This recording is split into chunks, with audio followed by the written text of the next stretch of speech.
श्री परिणति शिंदे। मैं आपकी आभारी, आपने मुझे प्रश्न पूछने की अनुमति दी।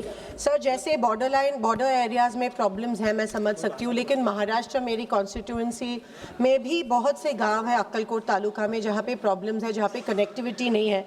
मैं 1 साल से BSNL के साथ फॉलोअप कर रही हूँ। वो कह रहे कि हमारे पास नए टावर इस्टेब्लिश करने के लिए पैसे नहीं हैं, और सारे BSNL के लोग जो कंपनी के हैं वो मुझे मिले थे, हम सबको मिले थे, और उन्होंने कहा कि 5G जो सुविधा है वो BSNL को दे नहीं रही है सरकार। BSNL के लिए इंफ्रास्ट्रक्चर अपग्रेडेशन के लिए सरकार पैसे नहीं दे रही है, प्राइवेटाइजेशन के लिए तरफ धीरे धीरे जा रही है। So I just wanted to ask speaker sir, through you to the minister, is this a gradual strategic phasing out of BSNL to pave the way for private players, और जो इंफ्रास्ट्रक्चर एग्जिस्टिंग है जो अभी काम नहीं कर रहा है उसको रिप्लेस करने के लिए सरकार का भूमिका लेने वाली है?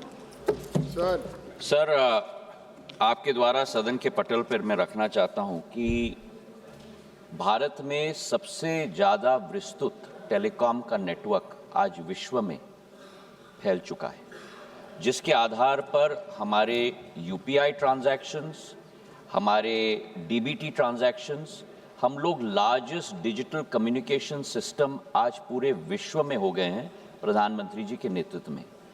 BSNL के आगे जब 4G का नवाचार हुआ, BSNL के आगे 2 ऑप्शंस थे।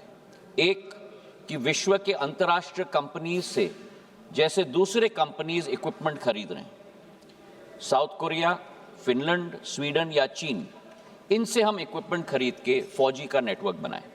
पर प्रधानमंत्री जी ने कठोर निर्णय लिया और कहा कि हम लोग केवल सर्विसेज नहीं करेंगे, हम लोग इक्विपमेंट भी मैन्युफैक्चर करेंगे।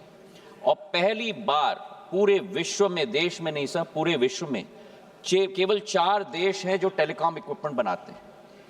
प्रधानमंत्री जी के निर्णय के आधार पर हमारा 4G डिजिटल स्टैक पहले बार विश्व के पटल पर भारत इक्विपमेंट मैन्युफैक्चरिंग में एंटर हो चुका है, और हमारा स्वतः 4G टावर हमारे BSNL के सिस्टम में 1 लाख टावर्स सितंबर 2025 में प्रधानमंत्री जी ने स्वयं उसका लोकार्पण किया है, और हमारे आत्मनिर्भर स्टैक के आधार पर हम लोग कनेक्टिविटी दे रहे हैं। ये कठिन रास्ता था, आसान रास्ता नहीं था, पर उस कठिन रास्ता को हमने अपनाया, और उस कठिन रास्ते के आधार पर आज धीरे धीरे करके उपभोक्ताओं का विश्वास भी हम दोबारा जीत रहे हैं, जिसके आधार पर हमारे जो आंकड़े हैं, 8 करोड़ 55 लाख हमारे उपभोक्ता थे, आज 9 करोड़ 27 लाख हमारे उपभोक्ता हैं। और 5G की टेक्नोलॉजी भी हम 4G का एडवांसमेंट करके अति शीघ्र लाने वाले हैं, पर पहले 4G को हमको स्टेबलाइज करना है। आज 1 लाख टावर्स हमारे लग गए हैं, 22,000 टावर्स के ऑर्डर और लगने वाले हैं, क्योंकि निजी क्षेत्र के साथ भी हमें प्रतिस्पर्धा करना है, और जब निजी क्षेत्र के साथ प्रतिस्पर्धा हमारे आत्मनिर्भर टावर्स के साथ 4G पर हम करेंगे, उनको जल्द से जल्द हम 5G पर कन्वर्ट करेंगे और उपभोक्ताओं को हर तरीके का सेवा देंगे। प्राइवेटाइजेशन का कोई मुद्दा नहीं है। प्रधानमंत्री जी के नेतृत्व में BSNL पूरी तरह से देश की जनता की सेवा के लिए तत्पर है। Doctor B Shabari.